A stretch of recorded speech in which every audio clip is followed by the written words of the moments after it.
आराध्य के श्री चरणों में श्रद्धा नमन।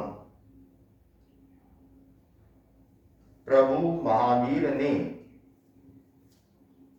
जीवन जीने की कला सिखाई। हमारा जीवन सुखमय शांतिमय व्यतीत हो, उसके अनेक सूत्र हमारे आगम साहित्य में उपलब्ध होते हैं। जैसे जीवन जीने की कला भगवान ने सिखलाई, भगवान ने जीवन से भी ज्यादा मृत्यु की भी कला सिखलाई।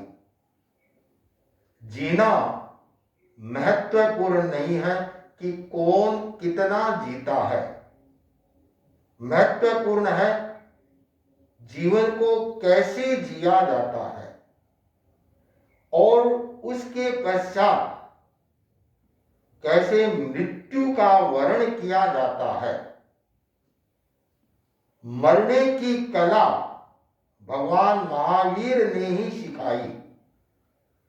हिंदुस्तान में न जाने कितने धर्म और दर्शन है, एक जैन धर्म ही ऐसा धर्म है जो मृत्यु को महोत्सव मनाने की शिक्षा देता है, प्रेरणा देता है। और एक जैनी, चाहे श्रावक है, श्राविका है, साधु है, साध्वी है, चतुर्विध धर्म संघ है, वे अहरनिश कामना करते हैं कि मेरे जीवन की संध्या काल में मैं संलेखना संथारा सहित इस देह का त्याग करूं। मुझे प्रसन्नता है मेरे और साध्वी उज्ज्वल रेखा जी के संसार पक्षीय फूफोसा भीमराज जी डागा का आज कोलकाता में संथारे का 7वां दिन चल रहा है। संथारा करके भीमराज जी ने बहुत बड़ी हिम्मत और साहस का परिचय दिया है। कायर और कमजोर है वो संथारा नहीं कर सकता। संथारा वही कर सकता है जो दृढ़ संकल्पित हो, आस्थावान हो और सांसारिक मोह माया ममता से मुक्त हो चुका हो और अपने आत्मा के कल्याण की कामना करता है। श्रावक संबोध में आचार्य श्री तुलसी ने उल्लेख करते हुए कहा है, काम्य हो सब श्रावकों को आखिरी संलेखना। काम्य हो सब श्रावकों को आखिरी संलेखना। मृत्यु को भी सहज सुंदर साधना कर देखना। मृत्यु को भी सहज सुंदर साधना कर देखना। बिना अनशन के विमन मन मोत कोई मोत है।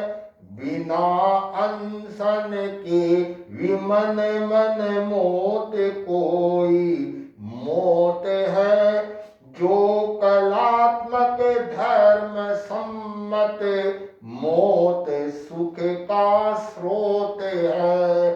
जो कलात्मक धर्म सम्मत मौत सुख का स्रोत है।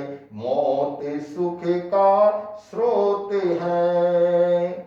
भीमराज जी भी अपनी एक मृत्यु को महोत्सव मना दिया है। क्षेत्रीय दूरी है।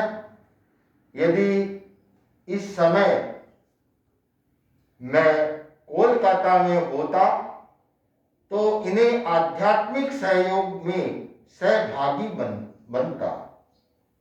भीमराज जी हर पल हर क्षण आत्मा में स्थित होकर के स्वयं का अवलोकन करें। आत्मा भिन्न शरीर भिन्न, इस भेद विज्ञान की अनुभूति करे और आत्मस्थ बन करके आगे बढ़ते रहें। उन्हें आत्मस्थ बनने में पूरा परिवार है, वह सहयोगी बन रहा है। मुझे अभी ज्ञात हुआ, हमारे धर्म संघ की विदुषी साध्वी स्वर्ण रेखा जी का सिंघाड़ा भी भीमराज जी को दर्शन देने के लिए आया हुआ है। साध्वी स्वर्ण रेखा जी विदुषी है और धर्म संघ की प्रभावना करने वाली साध्वी है, और साध्वियों के योग से भीमराज जी को और संथाने में सहयोग मिलेगा।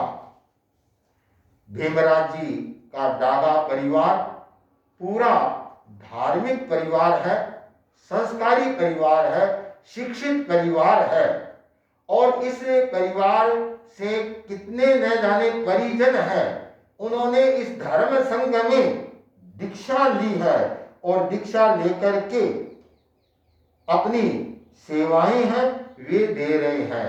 मैं और साध्वी उज्ज्वल रेखा जी, हम दोनों के सांसारिक फूफोसा है। ऐसे ही मुनि रत्न कुमार जी, साध्वी नम्र प्रभा जी, साध्वी बीणा कुमारी जी, साध्वी अरहत प्रभा जी, साध्वी सम्यक प्रभा जी, आदि आदि न जाने कितने साधु साध्वियां परिवार से दीक्षित हैं, और उन सब की ओर से भी मैं इनकी संथाए की मंगल कामना करता हूं। भीमराज जी के समग्र जीवन को मैं दृष्टिपात करता हूं तो मुझे बहुत ही प्रसन्नता होती है कि भीमराज जी प्रारंभ से ही धर्म के प्रति दृढ़ आस्थावान रहे हैं। चाहे वे सरदार सर रहे, मुंबई रहे, कोलकाता रहे, जहां पर भी रहे, अपनी धार्मिक क्रिया को नहीं छोड़ा।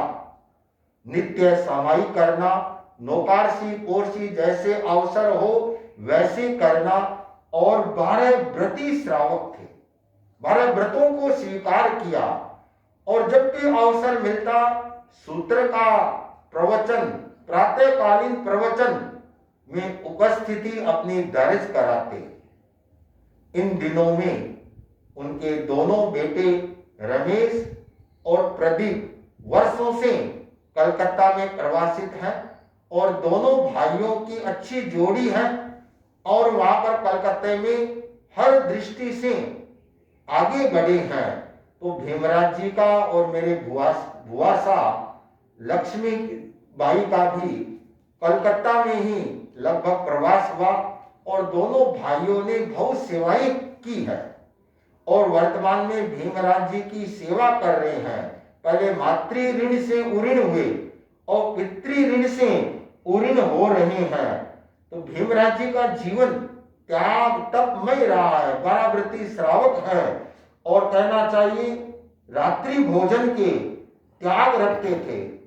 2 वर्षीय तप किए हुए हैं, 1 मास खमन किया हुआ है, और इसके अलावा 17 तक की लड़ी बंद तपस्या में 13 की तपस्या को छोड़ करके इतनी बड़ी तपस्या की हुई है।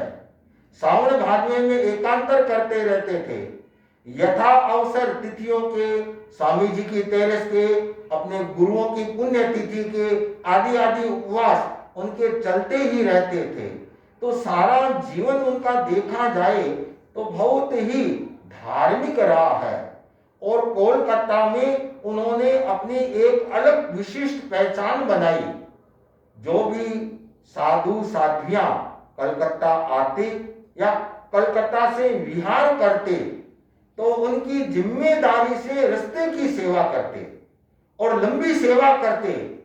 भीमराव जी रास्ते की सेवा में है तो कलकत्ता वाले निश्चिंत हो जाते कि एक जागरूक श्रावक है, वह चारित्र आत्माओं की सेवा में रत है। तो भीमराव जी का यह जीवन बहुत ही सुखमय और शांतिमय आनंदमय चल रहा है और ये आगे से आगे अपने संथारे में आगे से आगे बढ़े और बढ़ते हुए अपने प्राण का उत्सर्ग करेंगे, परिवार का गौरव बढ़ा रहे हैं। तो मैं रमेश और प्रदीप दोनों से कहना चाहूंगा कि यथा अवसर यथा अनुकूलता है, पूरा परिवार गुरुदेव के दर्शन करें और जितने भी धर्म संघ में नातीले साधु साध्वियां हैं उनके भी कोशिश प्रयास करें, उनके भी दर्शन करें। क्योंकि भीमराव जी भरा पूरा परिवार छोड़ा है और उससे विरक्त हो चुकी हैं। 2 पुत्र, 3 पौत्र, 3 पौत्रियां, 2 पड़पोत्रियां, 1 पड़पोता, 1 पड़पोती, छोटा मोटे सारे परिवार है, बहन बेटियां सारे के सारे इस अवसर पर अधिक से अधिक त्याग प्रत्याख्यान करें और घर में एक धार्मिक वातावरण बनाया हुआ रखें और भीमराव जी के प्रति पुनः मंगल कामना करता हूं, आध्यात्मिक कामना करता हूं कि वे जिस भावों के साथ, जिस परिणामों के साथ संथारे को ग्रहण किया है उसी उच्चतम भावों के साथ इस संथारे को संपन्न करेंगे। ओम अरहम।